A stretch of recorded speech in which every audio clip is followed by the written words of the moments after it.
Hello, everyone. I am so excited to be here. Today is just going to be me by myself, but I have a very important topic to talk about today. So, welcome, everyone, and I'm so glad that you're here today because this conversation is that something every parent, educator, and even adults are talking about right now. I don't know about you if you've been hearing the word ADHD and anxiety. It's everywhere. If you turn around, it's like everyone is talking about it these days, right? More children are being diagnosed with ADHD and anxiety. More teenagers are struggling with focus and emotional regulation, and more adults are realizing they also are experiencing similar challenges. So that makes you wonder, and that makes you also ask question, right? What is going on? What's happening? So today I'm not here to talk about or debate about labels or diagnoses because that's not what I do. That's not what our movement is all about. Today I'm here to step back and ask some deeper questions, as I always do. I love to ask questions. I think questions are the way we find out what's happening at the deeper level, right? So, the deeper question I have for all of you, and I've been asking myself, is what has actually changed in our world? What changed? Why are we hearing ADHD and anxiety in so many places? Why is everyone talking about it? Why is more and more people getting diagnosed with it? What's going on? Right? Makes you wonder, right? But because if you think about it, our brains didn't suddenly change. I don't think so. Our biology is still same biology that humans have had for thousands of years, right? We're still same. So what happened? So if more people are experiencing focus challenges, overwhelm, anxiety, we have to look at the environment our brains are growing and living in, right? So there is a deeper question to ask and research here, discover here. So before we get started, I always like to bring ourselves here and now. So without that, we can't do it. So this is another technique that we can all implement in order to become focused and also get rid of some anxiety. Believe it or not, this right here is a powerful tool for that. Because one of the reasons we are anxious, why are we anxious? If we think about it, it's because I'm thinking about my past, or I might be thinking about my future. Both of these things create anxiety, and both of these things take our focus off from now and here, where we can create, we can do things, where we can learn, we can live, and we can lead, into places where we are recreating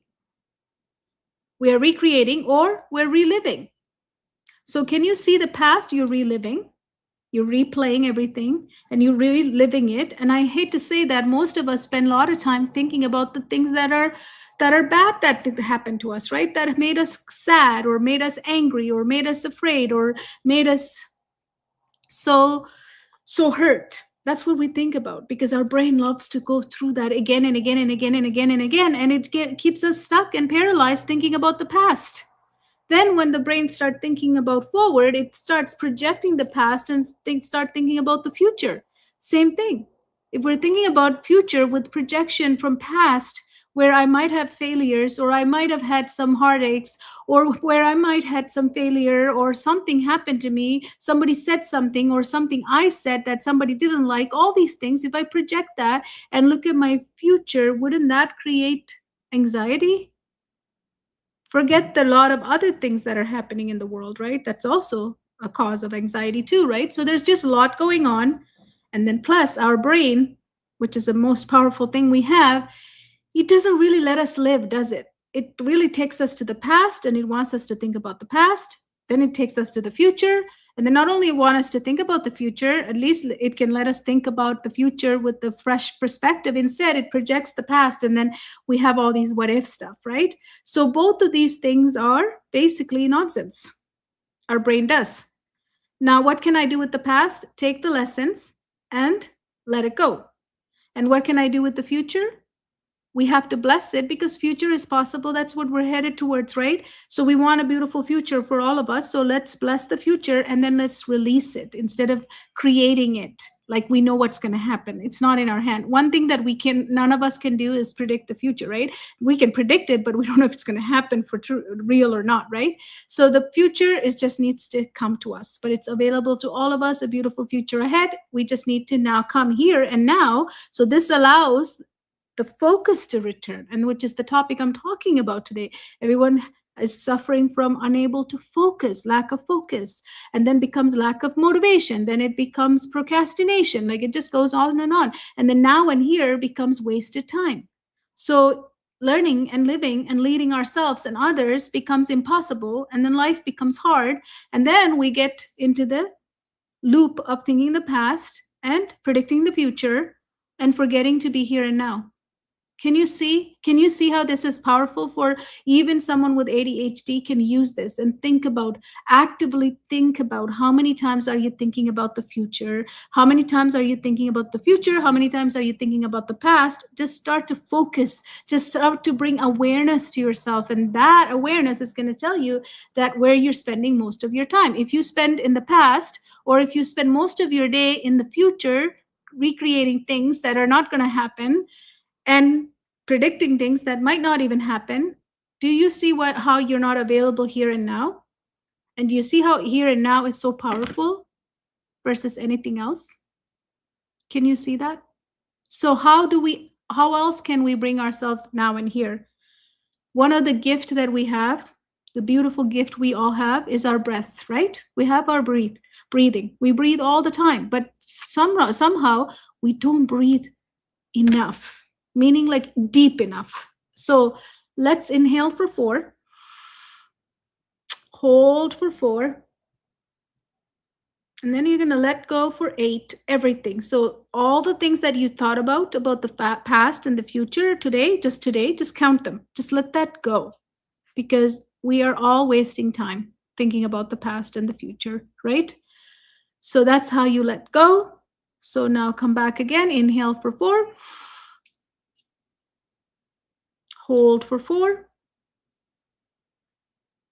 and then exhale for 8, letting go all the stress, all the worries, the shoulder, just release everything and anything that you're carrying. Let's do that again. Inhale for 4, hold for 4, and really letting everything go for 8. And you should feel so much less anxiety, pressure, just the focus, just the clarity, just by taking the time to breathe with counting. I can't tell you the power of it. I didn't create it. People have been using it for years and years and years, right? But just the awareness of your breath is amazing. So I'm so glad you're here. And I want to talk about the topic I have today. So as I said, we're all talking about ADHD and anxiety, and it's everywhere. So what is going on? What has happened? What changed in our environment? What's going on? Who else is asking this question? That's what I want to know. Are you asking the same question that I'm asking? Because we're seeing it a lot. And I work with a lot of educators who are in the classroom still. I work with a lot of parents who are noticing about themselves as well as about their kids. So what has shifted? Because if you look at the childhood today, it looks very different than what it did even one generation ago, right? It's very much different. Children used to spend time outside moving their bodies. They had long stretches of boredom where imagination had space to grow. You know, we don't let our kids be bored. These days, we're afraid to let our kids be bored because during the time when they are bored, what do? They nag us because they want something else to keep them busy. Just keep it going, right? We talked about this yesterday with our coach Tracy, right? We talked about how being on electronic too early in their life get them into this state of I need to do things. I need to do something. So the boredom becomes such like a prison for them. So then they start asking the parents or nagging the parents, and then they eventually, a lot of parents give in because it just gets worse, right? Some parents know they have strict rules when kids needs to be bored, and most of you would agree. When you were a child, look back when you're a child. I always go back to when I was child because I don't want to do things that you know I didn't do. Like if I could go back to my childhood, I can always relate, right? Can you relate? When we were bored, isn't that the time I'd start picking something up and started using my creativity? Didn't we become more curious when we were bored? Isn't bored when our brain is able to think in different ways and different perspectives? So being bored is good, right? But we don't have that anymore. Children are not bored anymore, right? To use their imagination. There was a lot of quiet time, waiting time, and slow time in their life, right? It used to. But now life is so fast. Children move between structured activities, screens, notifications. They're just getting constant stimulation. They're just moving through things at a faster speed, right? And so are adults. We are too, right? Many kids wake up to screens, learn on the screens, right? Relax on the screens, and then deep fall asleep with the screen. So I'm not saying screens are bad, but I'm just saying that world has changed. So we're getting to the point, right? I'm getting to the point what this is all about, ADHD, and how the anxiety part of it too, right? So we're waking up with screens, we're learning with screens, we're having entertainment and relaxation with screens, and then we also fall asleep with screens. And this is not just adults; children are doing this too, right? So the rhythm of childhood had changed from slow, spacious to fast and constant. Now, some of you might not agree with this, so just think about your child's life or your student's life and how it is and how your life is. I always like to put you back to notice, and observation is great. Just for a moment, let's think about our life. Is it slow and spacious, or is it fast and constant? How is your life? How is your child's life? How is your student life look like? I would say majority of our life is fast and constant. And when the environment changes like that, our nervous system, our whole biological systems that we are made out of, that creates who I am as a whole human, that creates who you are as a whole human, they have to adapt. This is a new change. This is fast and constant. Our brains are designed to wire themselves based on the environment that we live in. When the environment is fast, loud, bright, and constantly stimulating, the brain begins to rewire itself to expect that level of stimulation all the time. It's rewiring, it's wiring itself to accept something, right? We're changing the wiring in our brain. So it needs loud, fast, bright, constantly stimulating and rewarding as well, because a lot of things are rewarding. Because if you post something or if you look at something online and there's hearts and thumbs up and there's comments, then you have interaction. So that's feedback. That's constant feedback and constant validation maybe as well. So many things are happening, right? So our brain is getting wired. This means slower activities can start to feel uncomfortable. Not just it can't do it, it's uncomfortable. It can't even bear it. Like think about reading compared to watching a show. You sit and read, right? That's how the way that I'm making faces, some kids' faces turn like that. Read? I don't know. I don't want to do it, right? Listening in class. Can you imagine if I live fast and loud and bright and constant stimulation and I get to be told to sit and listen? We all remembered in the classroom when we sat and listened.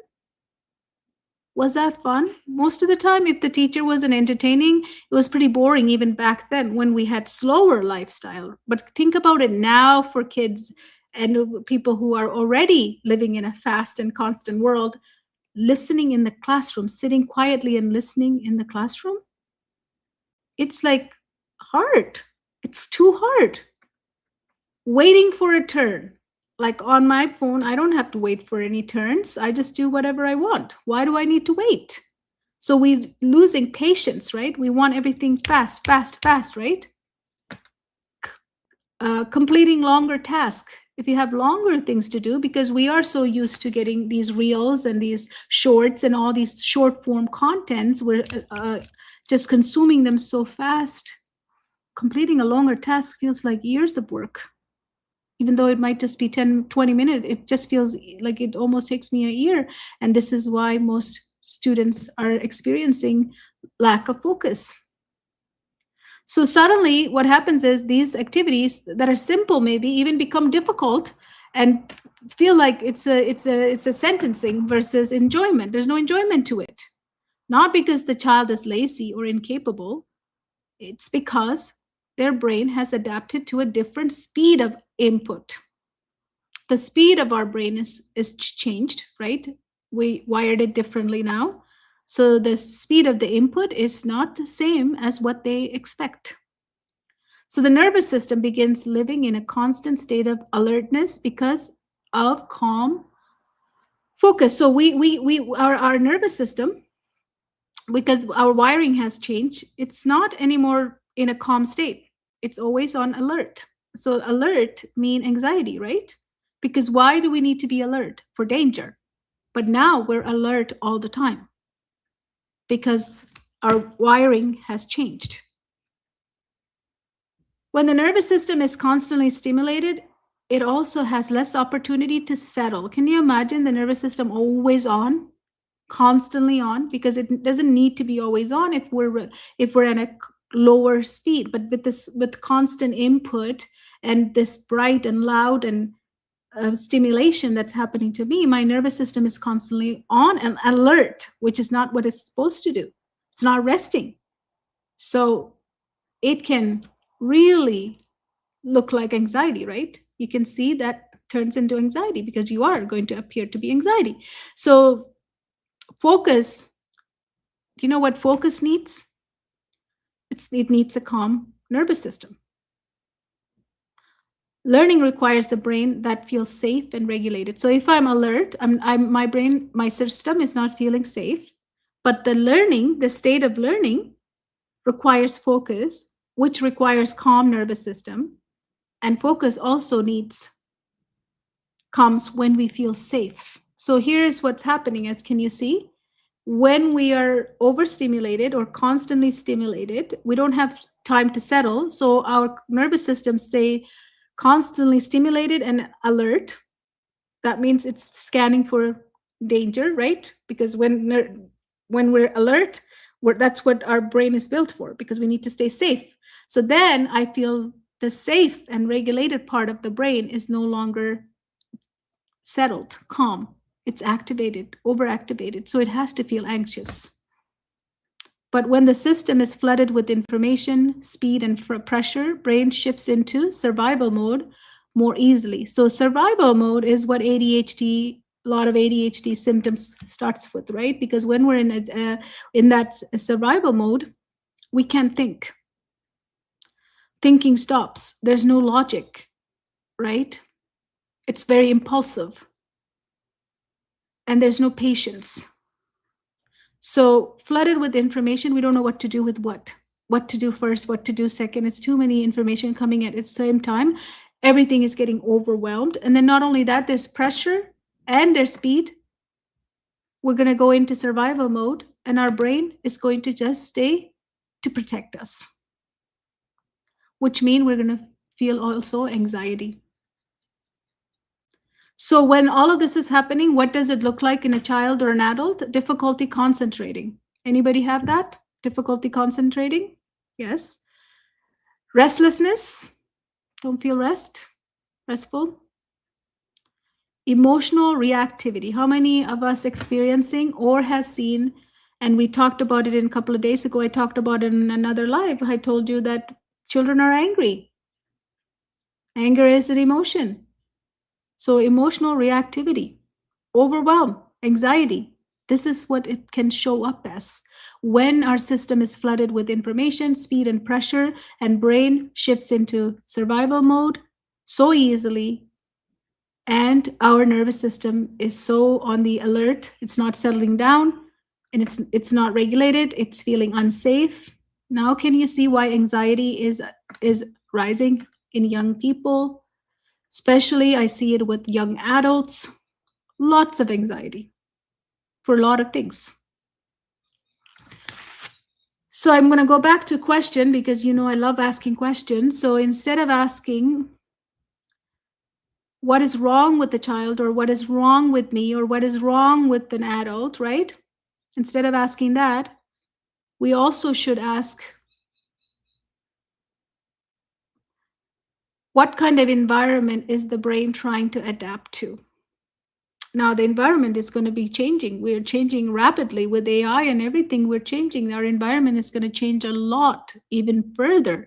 So, if we're already feeling anxiety and if we're already being diagnosed with ADHD, if 8-year-old and 4-year-old and 5-year-old are getting diagnosed with ADHD, or not only that, if they're put on medication and then during the testing period going through different type of medication, now you can see this is getting very messy, right? Already it's getting messy. So don't only ask what is wrong with the child. I wouldn't even ask that. I don't think ever anything is wrong with the child or I don't believe that there's ever anything wrong with anyone. It's always that their system is signaling and we're taking it as something is wrong with them. Instead, looking at it from a system perspective, because we're a biological system, we're a living system. If this signal, if it's giving off signal, then we have to look at it, what's going on internally, not just call it a behavior or not just call it what's wrong and then think that we can just fix it. It doesn't just get fixed on the surface. It's more internal, it's more deeper, it's a deep level investigation before we even know what's going on, right? So, but the environment matters. So ask, what kind of environment is the brain trying to adapt to? So labels like ADHD can sometimes help people understand their experience, but a label alone does not explain the whole story, right? This is the thing with label. A child is not just attention, right? They are a whole system. They have nervous system, they have emotional system, there's the environment that they're growing up in, and then we have to know how they're sleeping, how their rhythms are, and what about the relationship, right? And then their sensory world, what's going on there. So when we only focus on the label, we miss the bigger picture.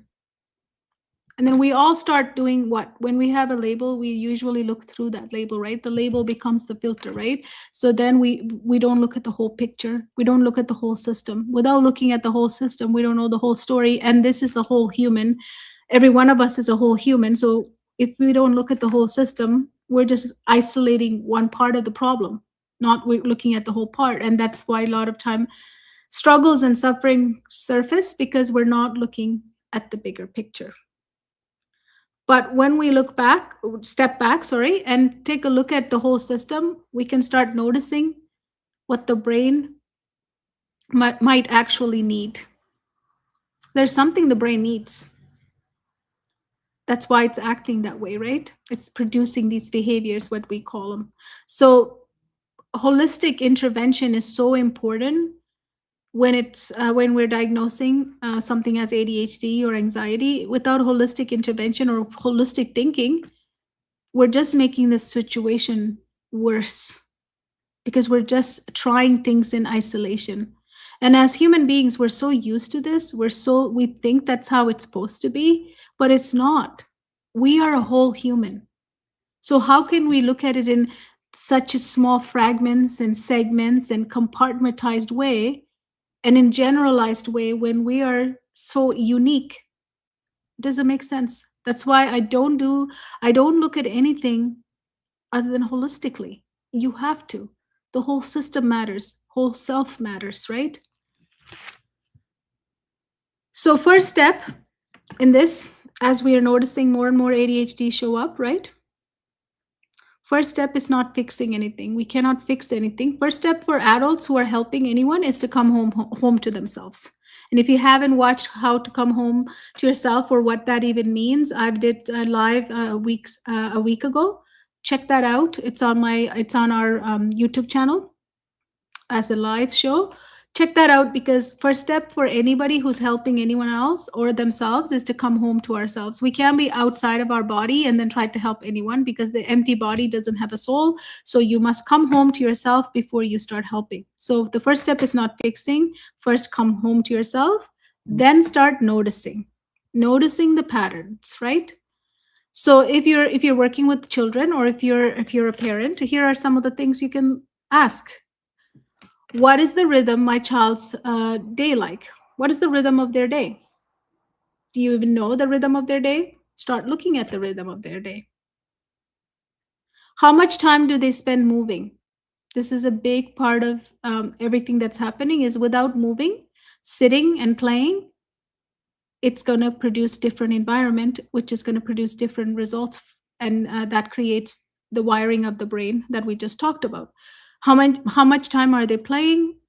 How much time they're connecting and exploring? I think yesterday I talked about the ratio, right? If you think about what's going on in your life, and if you're not able to find that pattern or the loop that we're living in, every one of us have our own loops, right? So first thing is to notice that.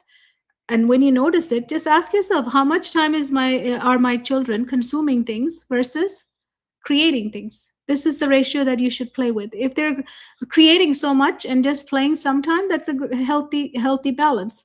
But if they're consuming so much, it doesn't matter what, and they're not in creative mode or boredom, they could also be bored. That's creativity will come out of that. If they're bored, that's also good. If that ratio is really low, if the creativity and boredom is so low and consumption is so high, this is not a healthy balance for anybody, including adults. It's not a healthy balance, because as humans, we're not here to consume. We are creators. That's, I think, one of our unique gifts in the animal kingdom, right? We have the power to create things. So if you start consuming, creativity does not happen. If you start consuming, productivity does not happen. If you start consuming, focus does not arrive. So anxiety starts showing up.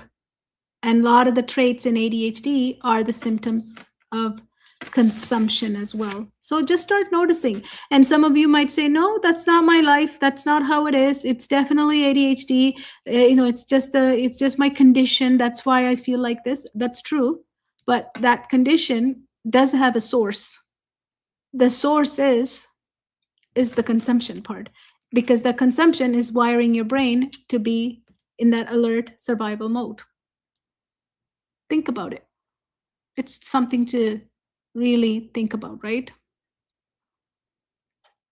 Now, how much time do we spend in such a high stimulation environment? So again, the consumption, right? A lot of the consumption we do are quite high stimulation involved, right? So look at that of your child's life or your life if you're struggling with focus and anxiety or ADHD. When do I see my child calm and focused? Is there a time you're seeing them, and how long is that? Because if you start noticing, maybe they had longer time before to focus, but now as they are moving and growing, you see that declining. So even you can measure it over a period of time and see how much time do they spend calm and focused, and how much quiet space does the nervous system have? How much quiet time space are they getting? Which means that they're not doing anything, they're bored, like the quiet time, just by sitting and doing nothing, but then they'll come up with some creative idea and they start doing, right? Because that's what children do. When do I see the most overwhelmed? This is another question, and start noticing. When do I see the most overwhelmed? A lot of the time, for many students that we're witnessing, because I work with a lot of educators and principals, they say it's at school. Because at school there's more more kids, more stimulation from other people rather than the devices they've been on or how they've been at home. And also some of them are missing their devices as well. Their stimulation from the consumption is missing. And school is pretty boring, right? I mean, we all went to school. Math class wasn't always exciting. And English class wasn't always exciting, right? We sometimes even wanted to sleep through some classes, right? We've been there, we all been there, right? So when a subject is dry and it's not something I want to learn, and then I'm already like wired for fast pace things, and then the slow pace learn, produce like grades, all of those things makes me angry. That's what's happening in our classrooms. So when do you see the most overwhelmed? So these are small observations that can help us understand what the nervous system may be asking for, what your child may be asking for, what their signals are. But we label them as behaviors, right? But when we label as behaviors, we're thinking in the old way. We, as a holistic neurogrowth success coaches, we think of it as blocks because this is a biological system.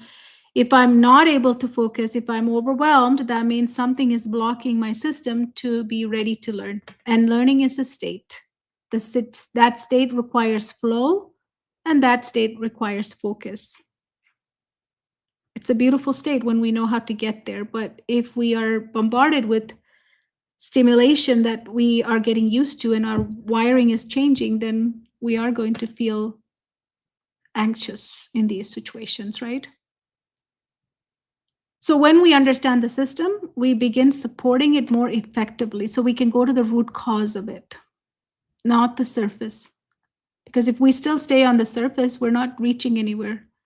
We're just seeing so much more struggle, so much more suffering. So those of you who are listening, if you're a parent and you're like, I don't know, I just feel like I don't want to give my son or daughter medication. This is not what we want to do. This is not where I want to hit. Or maybe you've already started medication and you're seeing a lot of side effects for ADHD or even for anxiety. There's a way out. There's a way. I'm not saying stop taking the medication. If it's helping, go ahead. Because we never tell anyone to take or take off their medication. That's not my job or my coach's job to do that. That's what doctors are for, right? But what we can do is create the conditions and the safety and return to our normal being, the normal state of being that we have seen doctors tell our students and families that we work with to come off of the medications, which is exciting, which is amazing, because they don't see the point of the medication anymore because they have changed. We help them change their wiring towards ADHD. So that's what we specialize in. We specialize in old labels, but if anything, now our method really aligns with ADHD and anxiety. So if you have it, or if you're experiencing, or if your child or anyone at care is experiencing this, contact us, DM me, because we have a lot of free resources. I don't know if you know it or not. First of all, we have paid forward coaching for those families who cannot, you know, be part of the coaching program. We offer a coaching program as a paid forward mission. So make sure to reach out. And then we also have a 4 weeks of parenting in flow lab that is starting beginning of April. We would like to invite you. If you're a parent, or even if you're an educator, this would work, or a grandparent as well. So this is starting at the end of this month, and we're going to have an orientation, and we'll have 4 weeks for you to go through this. It's a gift from us because we see a lot of parents are struggling to parent. So if you're working with children, teenagers, or adults, and these patterns are not just affects the kids, right? It actually does, it is showing up in all of the adults as well. A lot of adults are experiencing similar things, right? So reach out to me, DM me. We will give you this as a gift, and this also would work for educators as well. We have 2 different programs for that. So but you can try out the parenting in flow, which is starting at the end of the month. So instead of focusing on labels, we help people understand their whole system and create the conditions where focus, calm, and confidence can return. Because these are all, when you're in the state of flow, they are the byproduct that returns to you and to the people you love. So again, reach out. It will improve focus. It will improve their learning. If you're worried about their learning, it definitely improves their learning as well. But Parenting in Flow workshop, that lab that we're creating for 4 weeks, that's going to help you come home first, because when you come home, you can become a better parent with your child, because you'll be home to yourself first. Anybody working with children has to be home themselves first, so they can find that calm confidence in themselves, right? So DM me for the information if you want any information about the program. Otherwise, again, ADHD and anxiety is not just happening to you or your child. It is happening across all over, because of the environment we live in has changed, and it's going to keep on changing. It's not going to stop. We're in for a big changes to come.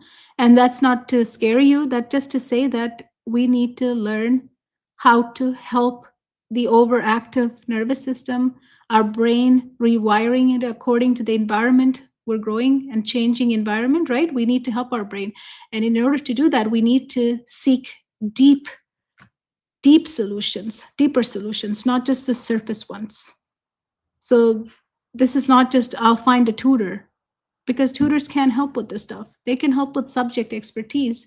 They can help you get good grades, but this is not about good grades. This is about getting the system ready to learn, so that the grades and the marks become a byproduct of it. So if we don't know how to get the system, this biological system called me, this whole human, if I don't understand how I could use this body and mind to work together to produce and have output, if my input is keeping me alert and unstable, then I am going to be always in that anxiety state with all sorts of ADHD symptoms, right? So let's keep talking about this, because this is not a one-time talk, because there's a lot to talk about this. And if you have any other perspectives, share with me, because I love everyone's perspective.